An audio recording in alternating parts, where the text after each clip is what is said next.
Try this tonight. Lie in bed and tell yourself, I am going to catch the exact moment I fall asleep. You won't. Nobody ever has. Not once in the entire history of our species has a single human being successfully watched themselves cross that line and remembered doing it. You can remember getting into bed. You can remember the last thought you were thinking. You can even remember trying to fall asleep. But the actual moment, the crossing itself, is gone. Every single night, for your entire life, a piece of you disappears without leaving a record, and you have never once noticed it happening. So where does that moment go?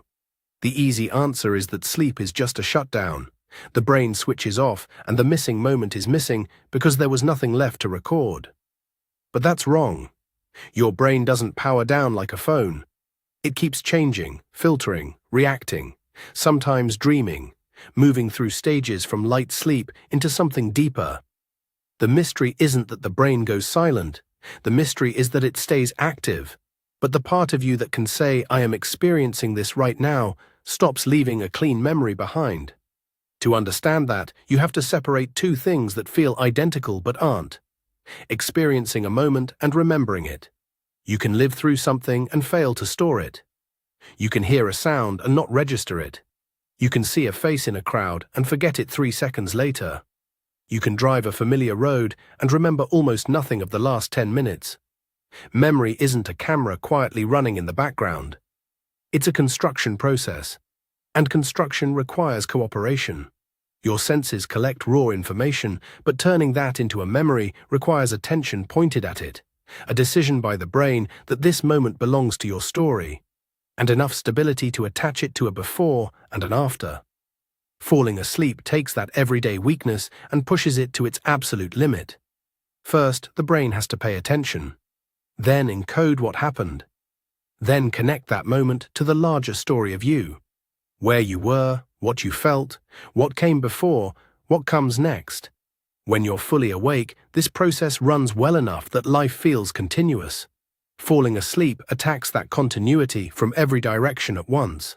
Attention weakens. Your sense of the room fades. Your thoughts stop following ordinary logic, and the very systems that normally convert experience into memory start changing their job mid-task. This is the lightest stage of sleep, the changeover point. Breathing slows, muscles relax. Brain activity shifts away from the fast, alert patterns of waking. But from the inside, it often doesn't feel like sleep at all.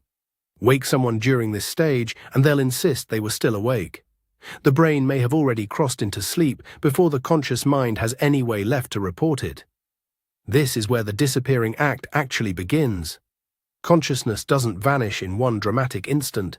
It becomes unstable. A normal thought bends into an image. A memory turns into a scene. A sound in the room becomes part of a half-formed dream. The logic of waking life starts to melt. You might be thinking about tomorrow, and suddenly you're walking through a hallway that doesn't exist. You hear a car outside, and for a fraction of a second your brain treats it as thunder inside a dream you didn't know you'd started. These strange fragments, flashes of light, faces, falling sensations, nonsense phrases, are some of the most common experiences in human life, and almost nobody talks about them, because almost nobody remembers them clearly. Sometimes one of these fragments jolts you awake, a body jerk, a flash, a strange sentence appearing in your mind from nowhere. And because you wake up immediately, you might remember it. But if you don't wake up, the fragment dissolves, not because it never happened, because it was never stored strongly enough to become a stable memory. Think of it like trying to write down the exact moment the ink runs out of a pen using that same pen.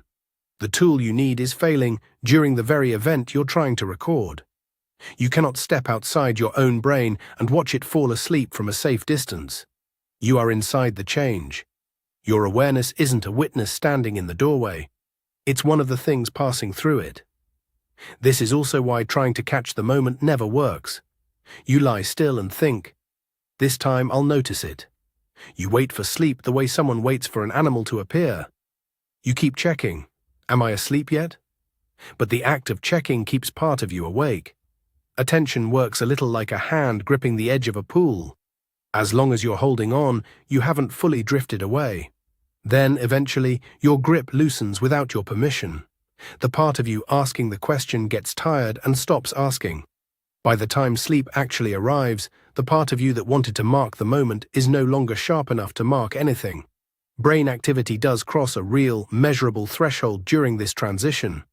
Sleep onset may feel gradual, but something genuinely flips. The problem is that your conscious self isn't standing outside that threshold holding a stopwatch. It changes along with the threshold. That's why the final waking second is almost impossible to own. If you remember a moment clearly, it probably wasn't the final one, just one of the last moments before sleep. The true crossing is only recognized after it's already happened. And by then, you're already asleep. Here's the twist that makes this even stranger. Sleep is deeply connected to memory, but not in the way most people assume. Overnight, the brain replays, reorganizes, and strengthens memories from your waking life. In that sense, sleep is not the enemy of memory at all. But falling asleep is not the same as remembering what happened right before sleep. A library can reorganize its shelves after closing time. That doesn't mean it records the exact second the lights went out. The moment isn't forgotten because nothing important happened. It's forgotten because the machinery responsible for remembering was already being dismantled and rebuilt for a different purpose. This is why sleep feels like a kind of time travel. You close your eyes at night, and subjectively, the very next thing is morning. Your body, of course, didn't skip those hours. Your brain moved through its cycles. Your heart kept beating. Your mind may have produced entire dreams you'll never recall. But the waking self, the version of you that narrates your life moment to moment, wasn't continuously present to collect the story. In the morning, your brain hands you a clean, simple version. I went to bed, I woke up. One smooth line. But the real experience was never a line. It was a fade, a blur, a transformation, and then a return. And the strangest part is that this happens to nearly every person alive, every single night. A quiet escape from yourself, not dramatic, not like a blackout from injury, not like anything frightening. Just an ordinary biological surrender that you walk into voluntarily and can never quite remember entering. You don't remember the moment you fall asleep because there may be no fully awake version of you left to save it. The observer fades along with the event itself. The recorder changes state while the recording is still being made. So the missing moment isn't empty. It isn't proof that your brain switched off. It's the border where waking awareness becomes too soft to hold on to itself. Every night you walk straight toward that border on purpose. You turn off the lights. You go still. You let the world stop demanding anything from you. And without ever noticing the exact instant, you let the most familiar version of yourself quietly disappear. Then, hours later, you come back. You open your eyes. You remember the bed. You remember the room. Maybe you remember a fragment of a dream. But you never remember leaving. And maybe that's the real mystery of sleep. Not that you spend a third of your life unconscious, but that you walk through that doorway willingly, every single night, and you can never once remember crossing it.